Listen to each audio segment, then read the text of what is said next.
When we speak about a cat coming during Salah, the first foundation we must lay is Islam's deep-rooted emphasis on mercy toward all of creation.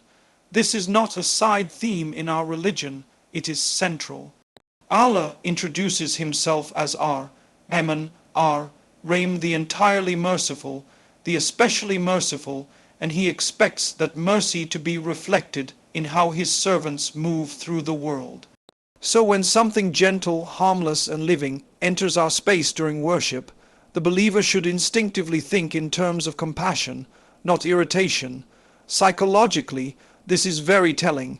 In moments of devotion, what breaks our focus often reveals what dominates our inner world. If a small animal unsettles us, it may not be because the animal disrupted the prayer, but because the prayer had not yet fully settled into the heart. Salah is not meant to make us rigid or harsh, it is meant to soften us.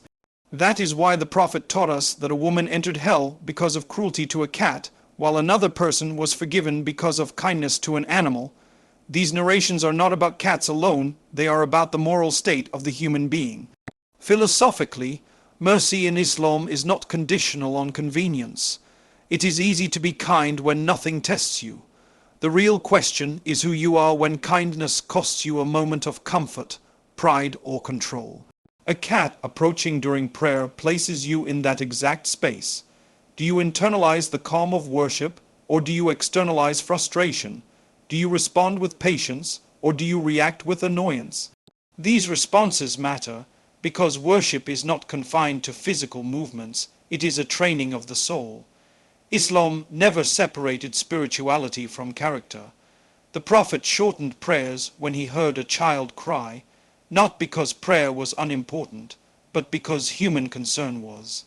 That teaches us something profound. Devotion to Allah does not demand emotional detachment from creation. In fact, true devotion sharpens awareness of others. A believer in Salah is not disconnected from mercy. He or she is meant to embody it even more clearly. Now we must be careful. Islam does not tell us to romanticize every event or turn moments into mystical conclusions, but it does encourage reflection. Allah teaches through ordinary experiences far more often than through extraordinary signs. A cat entering your prayer space does not mean something supernatural has occurred, but it may be a mirror placed in front of your heart, asking a quiet question: has worship made you gentler? And this connects seamlessly to everything else we will discuss: focus, intention, balance, and meaning. Because before we ask whether something is a sign, we must ask whether we are receptive to the lessons Allah places directly in our path every day. If your worship does not increase your mercy, then it is time to revisit not the cat, but the heart standing in prayer. Flowing from mercy, we now arrive at the heart of the matter: presence in worship. When a cat walks into our prayer space, the issue is rarely the cat itself. The issue is what happens inside us in that moment. Salah is meant to anchor the heart, yet for many of us, it exposes how restless the heart has become. A small movement, a sound, a passing thought, and suddenly we are no longer standing before Allah, but negotiating with our own distractions. Psychologically, this is important to acknowledge without guilt or shame. The human mind is trained by repetition. If we spend our days overstimulated, rushing, scrolling, and reacting, then 5 minutes of stillness will naturally feel uncomfortable. When a cat appears, it simply becomes the focal point of a deeper struggle, the battle between awareness and autopilot. Khush is not a switch we flip on at takbir. It is a skill cultivated over time, and Allah, in His wisdom, allows moments that gently reveal where we truly stand. Philosophically, distraction in Salah is not a failure. Remaining distracted without effort to return is.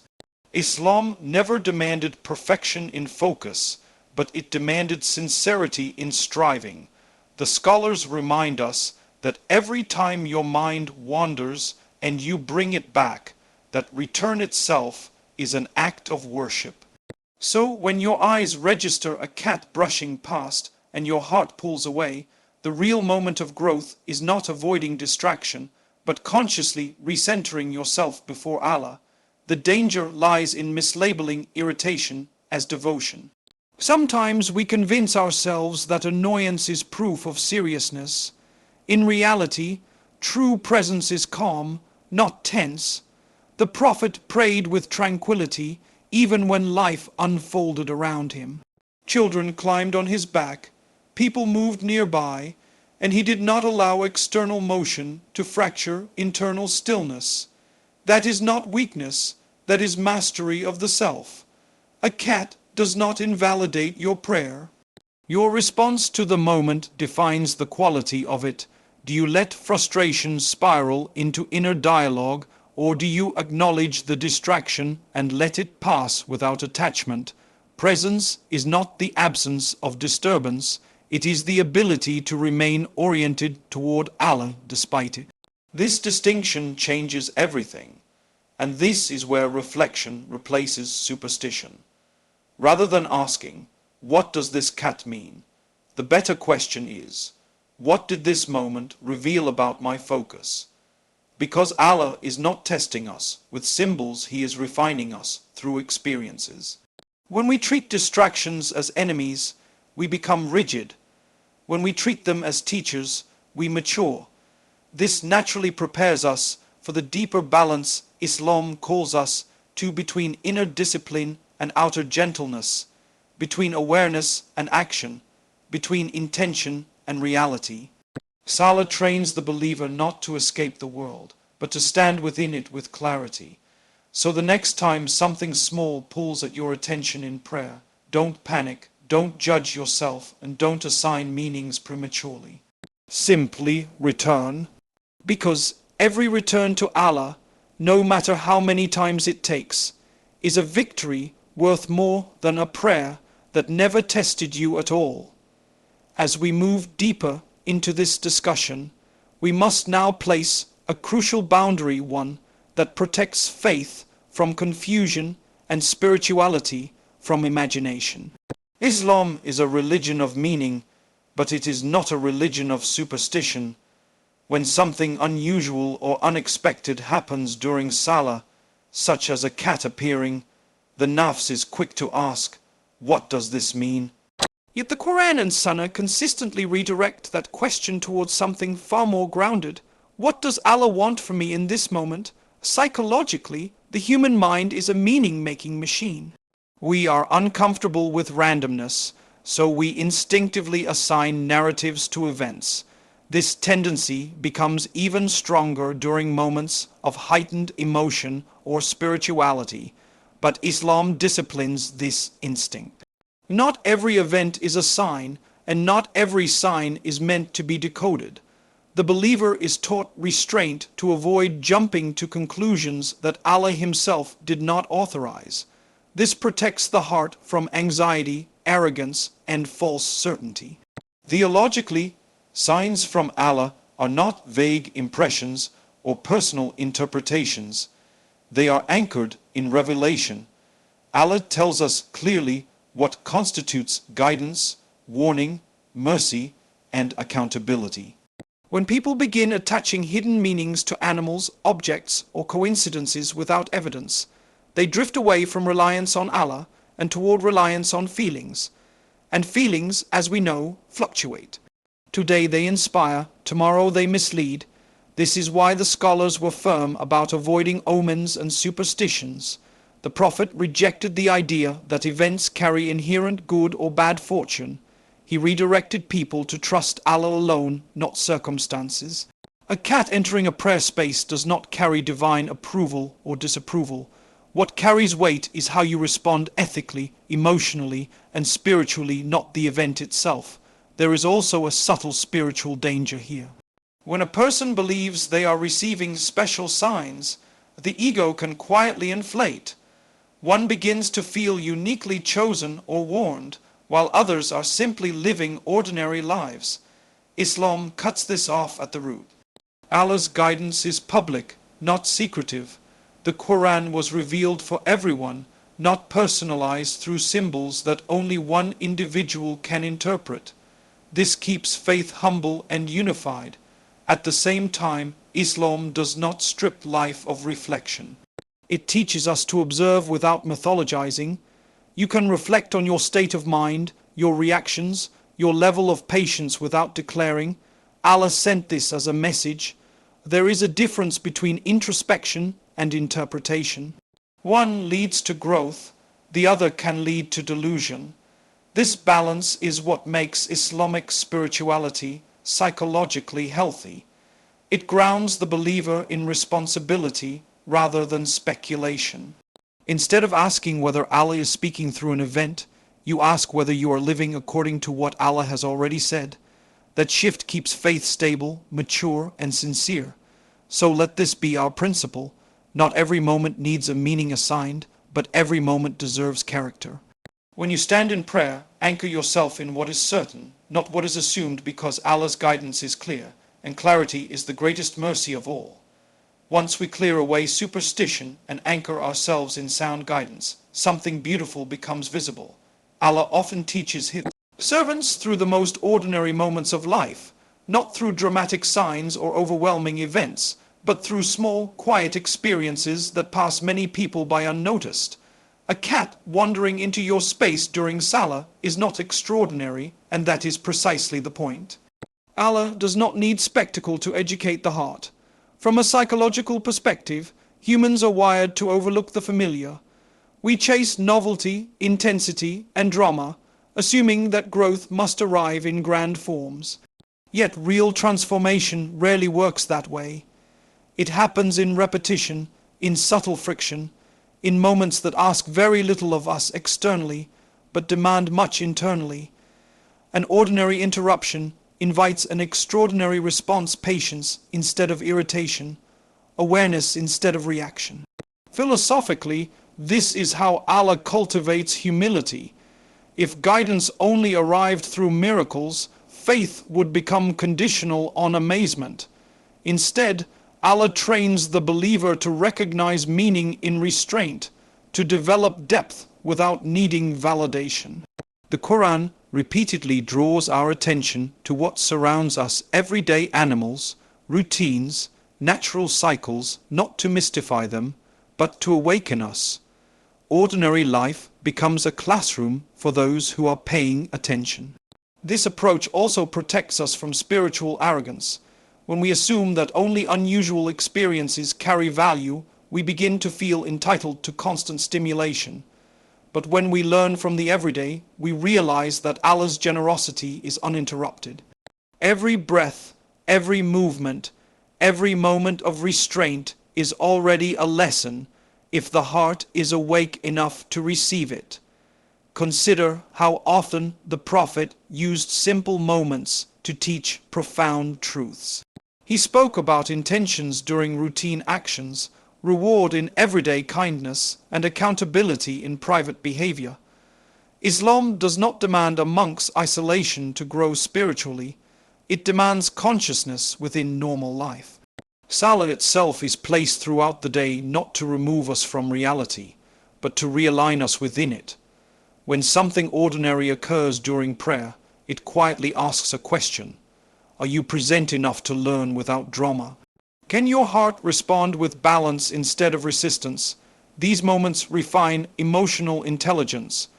They train patience, regulate impulse, and cultivate gentleness, qualities that cannot be downloaded through lectures alone. They must be lived, and this is where the believer matures. Instead of chasing signs, they develop sensitivity. Instead of dramatizing events, they internalize lessons. The cat becomes irrelevant, the heart becomes central. What matters is not what happened, but who you were when it happened. This perspective ties everything together: mercy, focus, grounded belief, because Allah's guidance is not hidden in symbols, but embedded in daily life. He is teaching us constantly, quietly, and consistently. So do not wait for extraordinary moments to grow closer to Allah. Pay attention to the ordinary ones, because that is where your character is shaped, your faith is tested, and your sincerity is revealed. At this point, Everything we have discussed naturally leads us back to the greatest reference point in Islam, the character and practice of the Prophet. Because whenever confusion arises about balance, priorities, or meaning, his example brings clarity without excess.